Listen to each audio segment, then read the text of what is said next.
Two great global struggles dominated the second half of the century, from the end of the Second World War in 1945 to around 1990. One struggle was the clash between two alliances, one led by the United States and the other by the Soviet Union, in what we call the Cold War.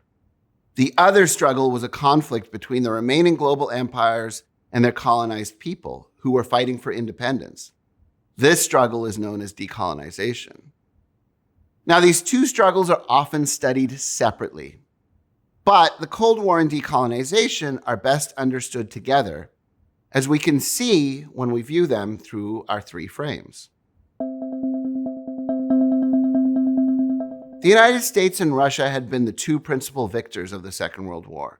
So from one perspective, the Cold War was just a confrontation between these two powerful states, the most powerful communities of the age.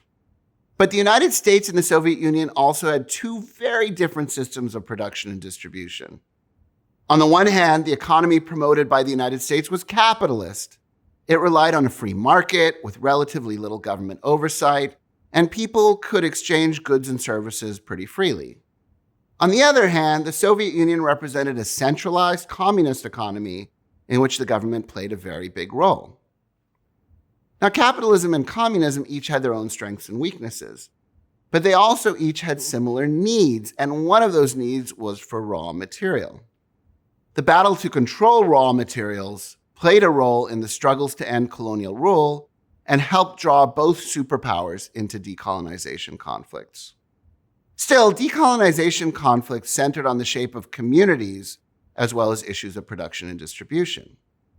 People fighting for independence in Africa, Asia, across the Pacific, and the Caribbean wanted what others had fought for before. They wanted independent nation-states of their own. Ironically, in fighting against the British, the French, and other Western empires, these independence fighters adopted and used many ideas about sovereignty and legitimacy that the British, the French, and other empires practiced at home.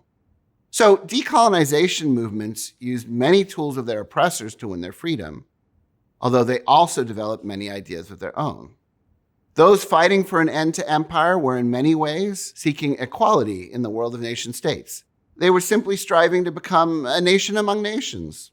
But the Cold War superpowers, the Soviet Union and the United States, saw these independence battles as opportunities. They sought to further their own interests by enlisting these new states or independence movements to join either the communist or capitalist side. Meanwhile, from their perspective, the leaders of anti-colonial movements in each colony knew they would have little chance in fighting against the imperial rulers alone. So they sought support not only from the superpowers, but also from each other.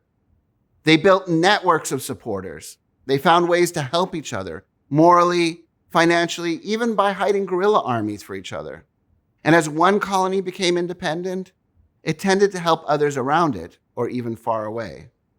The leaders of decolonization movements also used new technologies like television to appeal for support in the Soviet Union, in the United States, and even to influence public opinion in the countries that ruled them. So these two global interlinked conflicts, the Cold War and decolonization, continued alongside each other for half a century. Yet both conflicts would largely resolve by the 1990s. Almost all the colonies in Africa, Asia, the Caribbean, and elsewhere achieved political independence by that date. And also by the 1990s, the Soviet Union and its centralized economic system would collapse, along with communist governments almost everywhere. But this was not the end of the human story, no matter what frame you look through. New issues of community, networks, and production and distribution emerged from behind the scenes even as these two great struggles played out. You'll take up the next chapter in these stories in Unit 9.